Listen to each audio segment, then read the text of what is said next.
I was fresh out of college and desperately looking to start a career that didn't involve serving burgers, wiping down storefront shelves, or bringing stuffy old businessmen their coffee.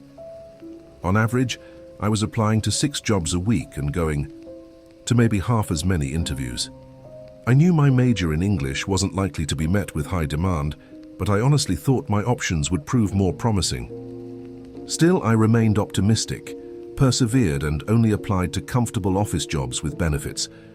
It wasn't good for my bank account, but it nourished what little pride I had left. About 3 weeks ago, I had a phone interview with an internet security company.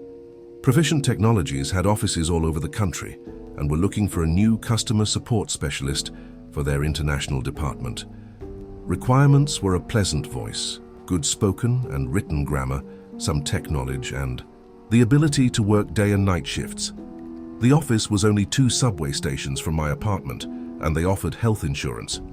I applied despite having very vague notions about computer sciences. The phone interview went well, and after 2 more meetings with HR and management, they sent me a very generous offer, considering I was entirely inexperienced. During my first week, I had to work the regular 9-to-5 shift so I could be online at the same time as my manager, who was working from a different city. Afterward, I would work on the regular support schedule, a 4-day cycle of 1-day shift, 1 night shift, 2 days off, 9 a.m., 9 p.m. and 9 p.m., 9 a.m. respectively. On my first day, I dressed smartly in a loose sweater and long skirt. Perceptively, aware that IT departments are mostly male, I didn't want to draw unnecessary attention by dressing provocatively or inappropriately. The guy at the front desk seemed regular enough. He introduced himself as Tom before helping me fill out some paperwork and guiding me to a desk in the large open-plan workspace. I stared at the countless desks as we walked, finding it difficult to meet the eyes of the men that sat behind them. I saw no other girls in the workspace, which was unusual and somewhat unsettling.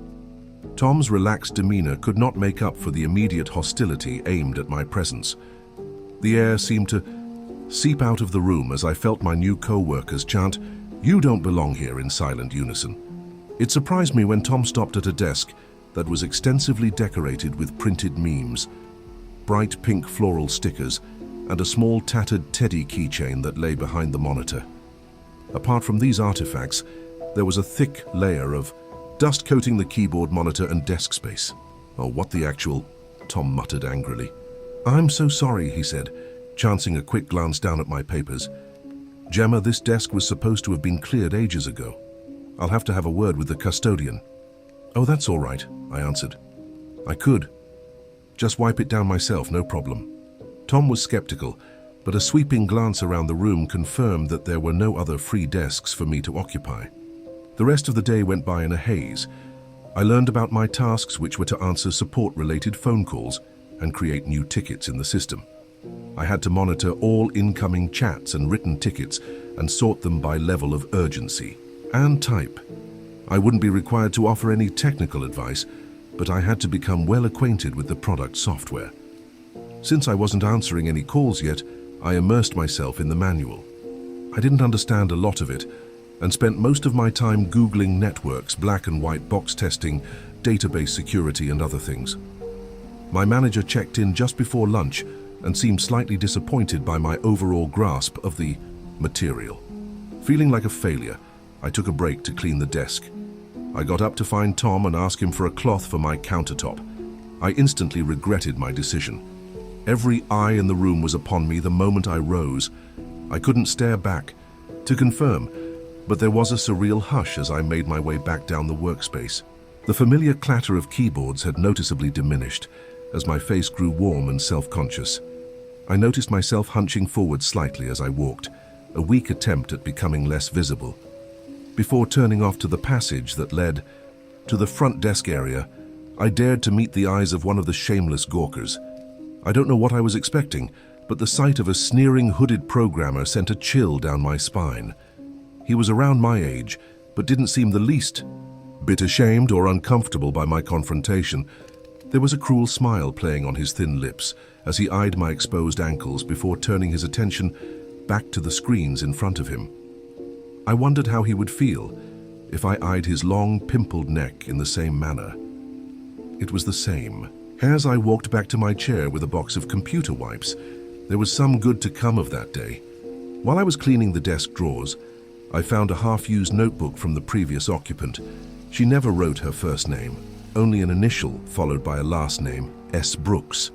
However, based on the desk decor, I was sure she was a girl like me. Her discarded belongings provided some comfort, but it was her notebook which proved to be a true treasure. In it, my predecessor had summarized and simplified the entire manual using easy-to-understand terms and explanations for the daunting terminology and complicated instructions in the manual. With her help, I was able to surprise my manager with my product knowledge at the end of the shift.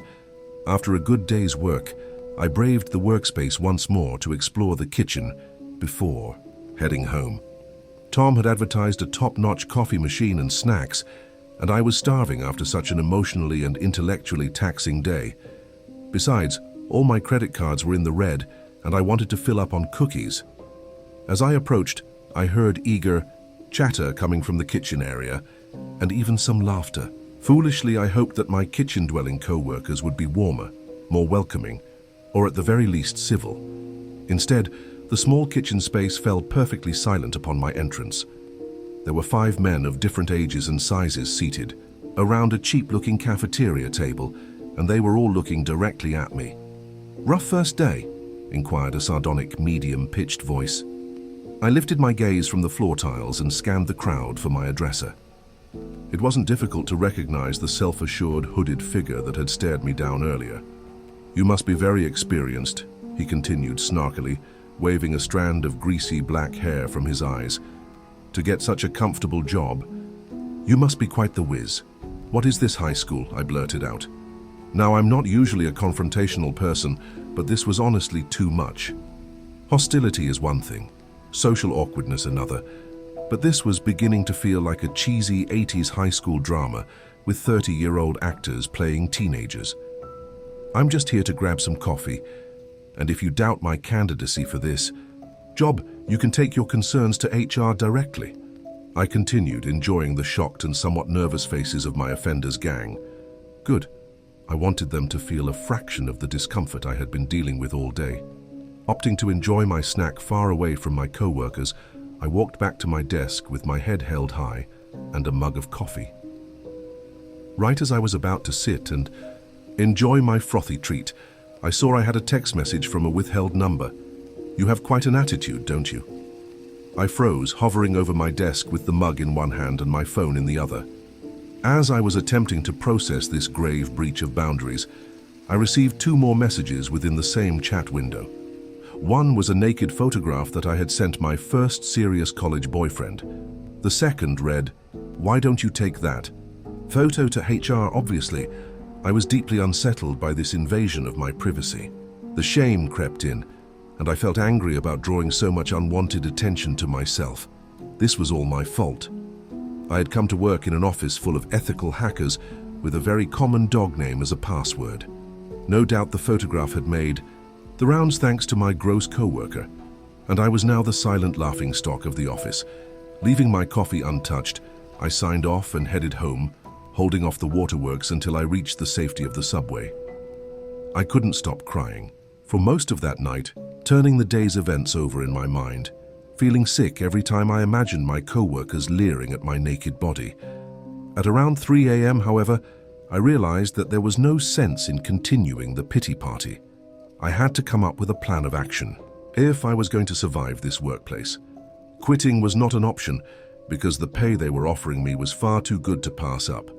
Besides, I was literally living off scarcely more than a slice of pizza a day.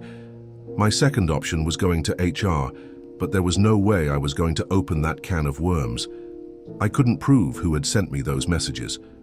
Last option? Stick with it, keep my head down, do the job they hired me for, and ignore all further harassment attempts. So that's what I did. Throughout my week of training, I came into work on time, never leaving my desk except to go to the bathroom. I avoided contact with everyone and kept my eyes drawn to inanimate objects only. Thanks to S. Brooks, I kept on top of my training. For every new task from my manager, there was a corresponding entry in her notebook. There were no more horrible texts or face-to-face confrontations, but there was something else that stirred my anxieties afresh. Last Friday was my final day of training, which brought me to the last entry in the notebook. Night shift survival guide: sleep. During the day before shift and don't fall asleep, don't let anyone in. Keep pepper spray near, check every aisle, meeting room. Don't forget to check under desks, balcony, kitchen tables, behind cooler. Have Skype open with credit for emergencies in case of disabled mobile service. Check in with friend, family, lover every hour. The list made little sense. Firstly, HR made it clear that I was allowed to sleep between 2-5 a.m., provided I kept the office smartphone nearby. They even had a pull-out couch in one of the conference rooms for this purpose. Secondly, the entire job was answering calls, so there would always be a way to call from the office phone, right? Lastly, the measures outlined in the guide seemed excessive and paranoid. Perhaps the list was satirical? Maybe this Brooks girl felt just as awkward as I did with all the silent, leering male co-workers. Though my brain worked hard to rationalize this list of precautions, a nagging feeling in my gut told me I was missing something crucial. It came to me as I was leaving work on Friday, my last day of training. "Tom," I approached him timidly. "Could I ask you a question?" "Sure thing," he responded, smiling warmly. His pleasant features a far cry from those of the sullen men in the main room. "I was just wondering why I haven't seen any of the other customer support agents. I mean, there should be at least another 3 people to cover the 4-day rotation. Cycle? You have to ask your manager about that. Most likely they're scattered across the country." "Pretty normal for that to be the case," he replied, already dismissing me as he went back to his final tasks of the week. "Was there an agent who worked here before me?" I continued, eager to learn more about the girl that filled the notebook I'd been using all week. "Yes, another girl held your position for a short while," Tom said, still looking at his screen, though I noticed he had stopped typing or moving his mouse. He was staring pointedly at a single spot behind his monitor. "Tom," I narrowed my eyes, "who is the guy who works at the desk that's just at the turn-off into the main working space? Pale complexion, skinny, dark curly hair," I said, waving a finger at my temple, poorly imitating curly locks. "Ah, that's Sam," Tom replied, noticeably attentive to my line of inquiry. "Any reason you're asking? Has he been bothering you?" "No," I said, rather more dismissively than I felt. "Have a good weekend, Tom. See ya," he said, watching me questioningly as I left. All weekend I mulled over the events of my first week at work. It felt as though Tom wasn't telling me something important. There was no reason for him to grow so tense at the mention of the girl who had worked there before me. Could someone have complained about Sam before? Could it have been S. Brooks? Was Sam the reason for the survival guide in the notebook? Why did she quit? A million theories disturbed my weekend lounging. Before I knew it, it was time to go back to work. This is where we've almost caught up to present events. Yesterday was Monday, the first regular day shift. It passed in a blur as I frantically answered the phone, recording, sorting, and assigning. Dozens of customer complaints in our system. It took getting used to, and by the end of the day I was absolutely exhausted. Just as I was signing off, I received another ominous text from an unknown number. "You're such a hard worker. Can't wait to see you take on night shift." Now this was the first text to fill me with true fear. I quickly looked around to see if Sam was still at work, so I could confront him for sending the message, but he had already left for the day. After calming myself down, I headed home and tried to find S. Brooks online. My best bet was LinkedIn, and I looked through all the women that had proficient technologies listed on their profiles. They were suspiciously few. Finding nothing, I looked through Tom's list of friends and finally found what I was looking for. There was a girl by the name of Sierra Brooks listed as unemployed. I sent a friend request with a message introducing myself and asking her if she had ever been harassed by one of her previous co-workers. Finally, feeling like I was getting somewhere, I went to bed and braced myself for the next day's events. I decided there were some upsides to the irregular work schedule when I got to sleep in on Tuesday. I checked my LinkedIn soon after waking up at around 1 p.m. There were no signs of activity from Sierra, so I went about getting ready for my first night shift at the office. I was a little nervous, but mostly excited to get to know my place of work more intimately. Without the day crowd, I was free to walk around the space, binge on cookies, spit in Sam's mug, whatever. There were still a few late workers when I arrived for my shift, but I didn't pay much attention to them as I had a lot of calls and chats to deal with.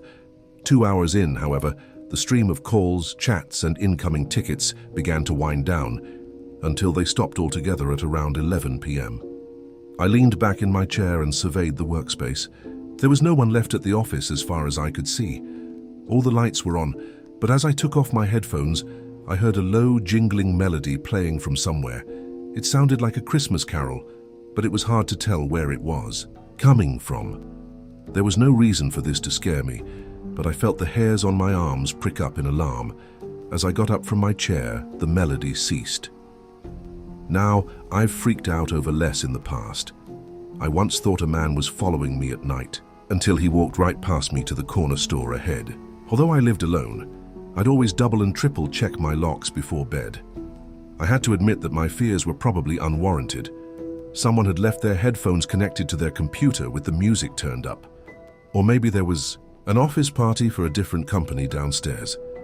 Hearing music is only scary in strategically written horror flicks, right? Rationalizing aside, I checked the office to make sure I was actually alone. Walking through the aisles of connected desks, I realized how lucky I was to have my secluded corner spot. I might not have been able to handle such close quarters with any of my unpleasant co-workers. Checking all the rows, I went back to the front desk area, lingering over Tom's desk, inspecting his belongings in search of clues. Finding nothing of interest, I went back through the main room to the kitchen. My nerves were already easing up, and I found myself spending more time taste-testing cookies rather than looking for potential fiends behind curtains. I had to stop indulging mid-cookie, however, because the sound of the melody came back while I was in the kitchen, louder this time. At the same time, my work smartphone, which we had to carry around us if we left our post, buzzed with a text message from a random number. Finally got to the cookies, huh? My entire body stiffened as I processed the implications. It was probable that Sam had not left the office and was now screwing with me. I pricked up my ears and listened carefully. There was no one in the kitchen as far as I could see or hear. Also, if Sam was in the main workspace, it wouldn't be difficult to guess that I was eating cookies. Breathing out slowly, I ignored the melody to see if I could hear anything else. Nothing. Slowly, I walked to the kitchen drawers and found a large knife. Did I know how to use a knife? No. Would my wild jabs ward off an unarmed opponent? Definitely. Was about to head into the workspace when a call came in on the work phone. I positioned myself safely against a kitchen wall, knife in hand, before answering with the standard customer support greeting. There was static on the other end, some clanking noises followed by complete silence. Glancing at the phone, I saw that it had switched off. I tried to start it up again, but it wouldn't turn on. Great. Now I had to make it back to my computer in case any more calls came in. I remembered Sierra's guide as I was slipping the dead device back in my pocket. Have Skype open with credit for emergencies in case of disabled mobile service. Had this happened to her as well? The instructions in the notebook made a lot more sense, and I cursed myself out loud for being so ill-prepared. As soon as the words escaped my mouth, there was another ominous bing from the phone. I pulled it out and tried to unlock it, but the regular home screen didn't come up. All that came up was a white screen with a short bit of text on it. Tut tut. Ladies really shouldn't use that sort of language. As soon as I read it, the screen cleared and more text appeared. Why don't you come out and play? Don't bother taking that knife with you. It won't do much against my gun. I threw the phone across the room and dashed to my computer. The melody grew louder as I approached my desk, finding a pink stuffed pig toy. There was a fabric button on its left hoof with a music note on it. This was the source of the music, and proved without a shadow of a doubt that there was someone else in the office. What's more, they were watching my every move and actively trying to scare me with children's toys. Panic coursed through my body, gearing up for fight or flight. I took a deep breath, attempting to lull my nervous system. So far, I had heard no signs of anyone moving around the office. There were some background city noises coming from outside and the rhythmic hum of computers that someone forgot to shut off. If my stalker was moving around, I would need to pinpoint their location to plan my escape. Also, I had to get help, fast. Moving the toy aside, I sat down in my chair and pulled up the Skype for Business application. I quickly dialed 911, putting the stationary phone on speaker. The dial tone was brief, and there was a live operator on the other end within moments. I was about to give a very hasty account of events when someone grabbed my ankle from underneath the desk. I screamed hellfire, jerking my leg away and running as fast as my legs could take me. I heard some commotion close behind me, followed by a loud bang, which I interpreted as my assailant giving chase after me. Before I knew it, I was descending the 3 flights of stairs and rushing out the doors past the startled night guard. The freezing air prickled my skin through my thin sweater as I approached a nearby pedestrian for help. They called 911, and the police were at the office space within the hour. As I awaited with the guard for their arrival, I kept thinking of Sierra's written warnings and how stupid I had been to dismiss them. Check every aisle, meeting room. Don't forget to check under desks, balcony, kitchen tables, behind cooler. The police quickly took down my account of events and, leaving me in the care of a young officer, went upstairs to inspect the office. There had been no one coming or going from the building since I ran out, so it was possible that the culprit was still hiding out somewhere inside. The thought made me nauseous, and I shifted closer to my armed companion. Not long after the cops left us, the young officer's radio crackled and several voices spoke one over the other, asking for backup and naming codes I couldn't understand. Things escalated quickly from there. Instead of going home, I was taken to a police station and held in an interrogation room for hours before someone finally came to speak to me. I was tired, miserable, and confused at the way the events of the night were unfolding. I wanted to go home, but spent several more hours recounting my story to 2 detectives. "So, you had the knife with you when running from the kitchen to your desk, are you sure?" asked the older detective, who had introduced himself as Senior Investigator Barnshaw. Yes, I stammered nervously. I believe I did. I was panicking, so it's hard to say. Then there was the pig toy, I said, losing my train of thought. "And you believe the person who was harassing you was Samuel Guilford?" said the other detective, whose name I couldn't remember. He wore no badge. "I don't know his full name, but I can't imagine anyone else is responsible." "And one more time, just for the record, what happened when you dialed 911? asked Barnshaw for the 3rd time that night. "Someone grabbed my leg. My ankle, actually. This happened before I had the chance to explain the situation to the operator. I screamed and ran until I found a stranger outside who let me call for help," I responded, growing weary of the cyclical questioning. "Samuel Guilford was found lying dead not far from your desk when our officers came on the scene. Did you see his body when you were running out of the office?" asked the other detective, feigning an air of innocence while dropping this bombshell. My jaw fell open, and I stared at the interrogators in naked shock and terror. "No," I croaked. "I don't understand." "He was stabbed to death with a large kitchen knife. His body was covered in 23 stab wounds," Barnshaw explained. "And we found the knife wedged in his mouth, pinning him to the floor through his throat. We have reason to suspect it was the knife you've described to us in your statement," added the second detective. I eyed both detectives mutely, straining to focus when my mind seemed to have lost all clarity. "Your story checks out for the most part. We found his phone riddled with amateur hacking apps," continued the senior detective. "We found several naked photographs of you and all the text you've mentioned. He had a gun in his hand, and we found the bullet he fired as you fled." "What we don't understand is how he died," added the second detective, keenly gauging my reaction. "It's okay if you killed him in self-defense, Gemma. The guy was a creep." "I didn't," I stammered. "I swear I had no idea." Oh God," I cried out helplessly. "I mean, just a month ago a report was filed against him by another co-worker," said Barnshaw. "Sierra," I murmured. "You knew Miss Brooks?" asked the second detective, suspicion flaring in his eyes. "No," I insisted. "I got her desk and her notebook. I should have mentioned it before. What did the report say?" Barnshaw scrutinized my face before meeting his partner's eye. Some sort of unspoken exchange took place before they decided to disclose the terrible things that had happened to Sierra. Things that had so nearly happened to me. Sierra Brooks had come straight to a nearby hospital from her first night shift. 3 months ago, she was badly beaten and bruised wanting to register an anonymous rape kit. The damage to her reproductive organs was severe, and she had to get stitches. She filed a police report 2 months later when she failed her probationary period at Proficient Technologies, losing her job, her only way to pay off her medical debt. It was her word against Sam Guilford's, who had expensive legal counsel as well as countless co-workers to vouch for his respectable character. It was just yesterday that Miss Brooks came by to drop all charges against Samuel, said the younger detective. We are currently attempting to track her down and bring her in for questioning. I'm sure you can see how your knowledge of her name gives us cause for concern.